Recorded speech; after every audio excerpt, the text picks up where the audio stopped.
அனைவருக்கும் வணக்கம்.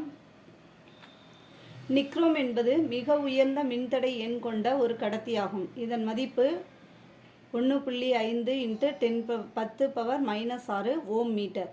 எனவே இது மின் சலவை பெட்டி, மின் சூடேற்றி போன்ற வெப்பமேற்றும் சாதனங்களில் பயன்படுகிறது. கோல்கொண்டா கோட்டை, ஹைதராபாத், தெலங்கானா. கோல்கொண்டா கோட்டையில் உள்ள கைத்தட்டும் அறையின் மேற்புறம் பல தொடர்ச்சியான வளைவுகள் உள்ளன. இதில் ஒவ்வொரு வளைவும் முந்தைய வளைவை விட சிறியதாக காணப்படும்.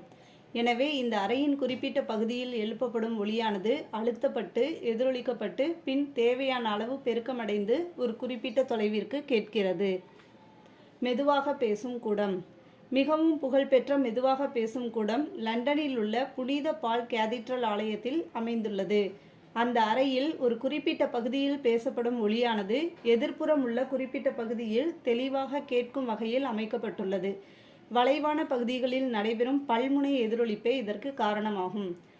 இதுவரையில் 29 கதிரியக்க பொருள்கள் கண்டுபிடிக்கப்பட்டுள்ளன. அவற்றில் பெரும்பாலானவை பூமியில் உள்ள அருமண் உலோகங்களாகவும் இடைநிலை உலோகங்களாகவும் உள்ளன. யுரேனஸ் கோள் பெயரிடப்பட்ட பிறகு அதனை கருத்தில் கொண்டு ஃபிட்ச்பிளண்ட் என்ற கதிரியக்க கனிம தாதுவில் இருந்து யுரேனியத்தை ஜெர்மன் வேதியியலாளர் மார்டின் கிலாப்ராத் கண்டறிந்தார். இரண்டாவது உலகப் போரின் போது ஹிரோஷிமா நகரத்தில் வீசப்பட்ட அணுகுண்டின் பெயர் லிட்டில் பாய். இது யுரேனியத்தை உள்ளகமாக கொண்ட துப்பாக்கியை ஒத்த அணுகுண்டு.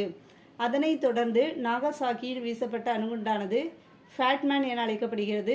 இதில் வெடிக்கப்பட்ட அணுகுண்டு புளூட்டோனியத்தை உள்ளகமாக கொண்டது.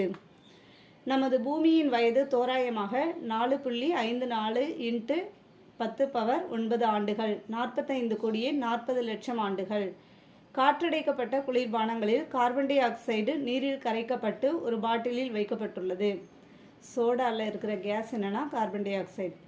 அமிலங்களின் pH மதிப்பு HCl 4% 0, வயிற்றில் உள்ள அமிலம் இரைப்பை 1, எலுமிச்சை சாறு 2, வினிகர் அசிடிக் அமிலம் 3, ஆரஞ்சு பழம் 3.5, சோடா நீர் திராட்சை 4, புளித்த பால் 4.5, தூய பால் 5, மனிதனின் உமிழ்நீர் 6 to 8, தூய நீர் 7, தக்காளி சாறு 4.2, காஃபி 5.6, காரங்களின் pH மதிப்பு. இரத்த பிளாஸ்மா 7.4, முட்டை வெள்ளைக்கரு 8, கடல் நீர் 8, சமையல் சோடா 9, அமில நீக்கி 10, அமோனியா நீர் 11, சுண்ணாம்பு நீர் 12, வடிகால் சுத்தமாக்கும் பொருள் 13, எரிசோடா 4% NaOH 14, மெக்னீசியா பால்மம் 10.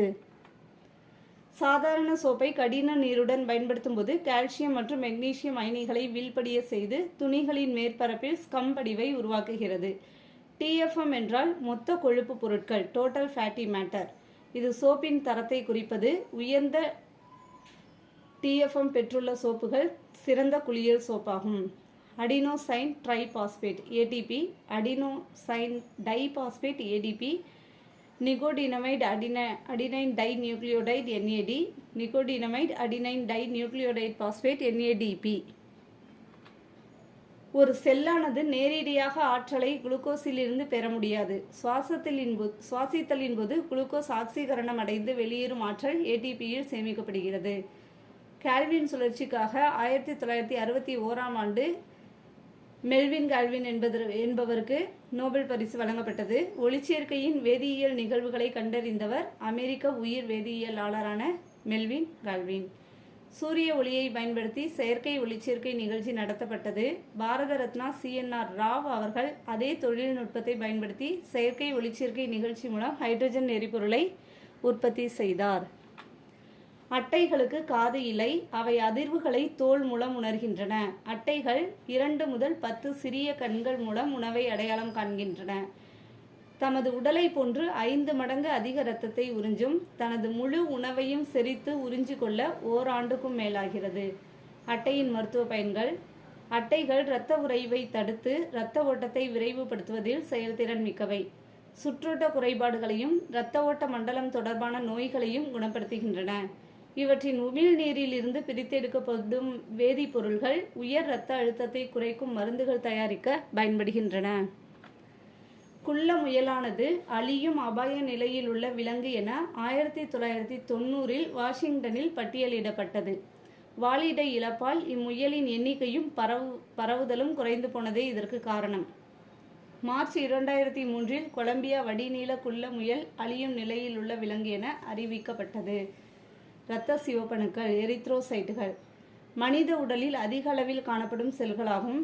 எலும்பு மஜ்ஜையில் இருந்து உருவாகின்றன. சுவாச நிறமியான ஹீமோகுளோபினை கொண்டுள்ளதால் இரத்தம் சிவப்பு நிறத்துடன் காணப்படுகிறது. பாலூட்டிகளின் முதிர்ச்சியடைந்த இரத்த சிவப்பணுவில் செல் நுண்ணுறுப்புகள் மற்றும் உட்கரு காணப்படுவதில்லை. இருபுறமும் குழிந்த தட்டு வடிவமுடையவை. இவற்றின் வாழ்நாள் 120 நாட்கள். ஆர்பிசி ஆக்சிஜனை நுரையீரலிலிருந்து திசுக்களுக்கு கடத்துவதில் பங்கேற்கிறது. இரத்த வெள்ளையணுக்கள் லியூகோசைட்டுகள் WBC இவை நிறமற்றவை. இவற்றில் ஹீமோகுளோபின் காணப்படுவதில்லை மற்றும் உட்கரு கொண்டவை. இவை எலும்பு மஜ்ஜை, மண்ணீரல், தைமஸ் மற்றும் நிணநீர் முடிச்சு போன்றவற்றில் காணப்படுகின்றன. இவை அமீபா போன்று நகரக்கூடியவை. அனீமியா இரத்த சிவப்பணுக்களின் எண்ணிக்கை குறைதல். லியூகோசைட்டோசிஸ் இரத்த வெள்ளையணுக்களின் எண்ணிக்கை அதிகரித்தல். லியூகோபினியா இரத்த வெள்ளையணுக்களின் எண்ணிக்கை குறைதல். த்ராம்போசைட்டோபினியா இரத்த தட்டுகளின் எண்ணிக்கை குறைதல். வில்லியம் ஹார்வி 1628 நவீன உடற்செயலியின் தந்தை. இவர் மூடிய இரத்த மண்டலத்தை கண்டறிந்தார். ஹிஸ் 1893 ஏட்ரியோ வென்ட்ரிகுலர் கற்றைகளை கண்டறிந்தார். அதனால் ஹிஸ் கற்றை என பெயர் பெற்றது. ஒருமுனை நியூரான்கள் வளர்கருவின் ஆரம்ப நிலையில் மட்டும் காணப்படும். முதிர் உயிரிகளில் காணப்படாது. இருமுனை நியூரான்கள் கண்ணின் விழித்திரையிலும் நாசித்துளையில் உள்ள அல்ஃபாக்டரி எபிதீலியத்திலும் காணப்படும். பலமுனை நியூரான்கள் மூளையின் புறப்பரப்பான பெருமூளை புறணியில் காணப்படும். மெனிஞ்சைட்டிஸ் என்பது மூளை உறைகளில் ஏற்படும் வீக்கம். மூளை உறையை சுற்றியுள்ள திரவத்தில் ஏற்படும் நோய் தொற்றால் இந்த வீக்கம் உண்டாகிறது. வைரஸ் மற்றும் பாக்டீரியங்களின் நோய் தொற்று இதற்கு காரணமாகும். மனித மூளையின் 60% பகுதி கொழுப்பால் ஆனது. நமது மூளையை ஒன்றிணைக்கும் மற்றும் செயல்படும் திறனுக்கு காரணமானவை அத்தியாவசியமான கொழுப்பு அமிலங்கள். இவை நம்மால் உற்பத்தி செய்ய இயலாத காரணத்தால் உணவின் மூலமே பெற முடியும். மீன், பச்சை காய்கறிகள், பாதாம், வாதுமை கொட்டை ஆகியவற்றில் அத்தியாவசியமான கொழுப்பு அமிலங்கள் அதிகம் உள்ளது.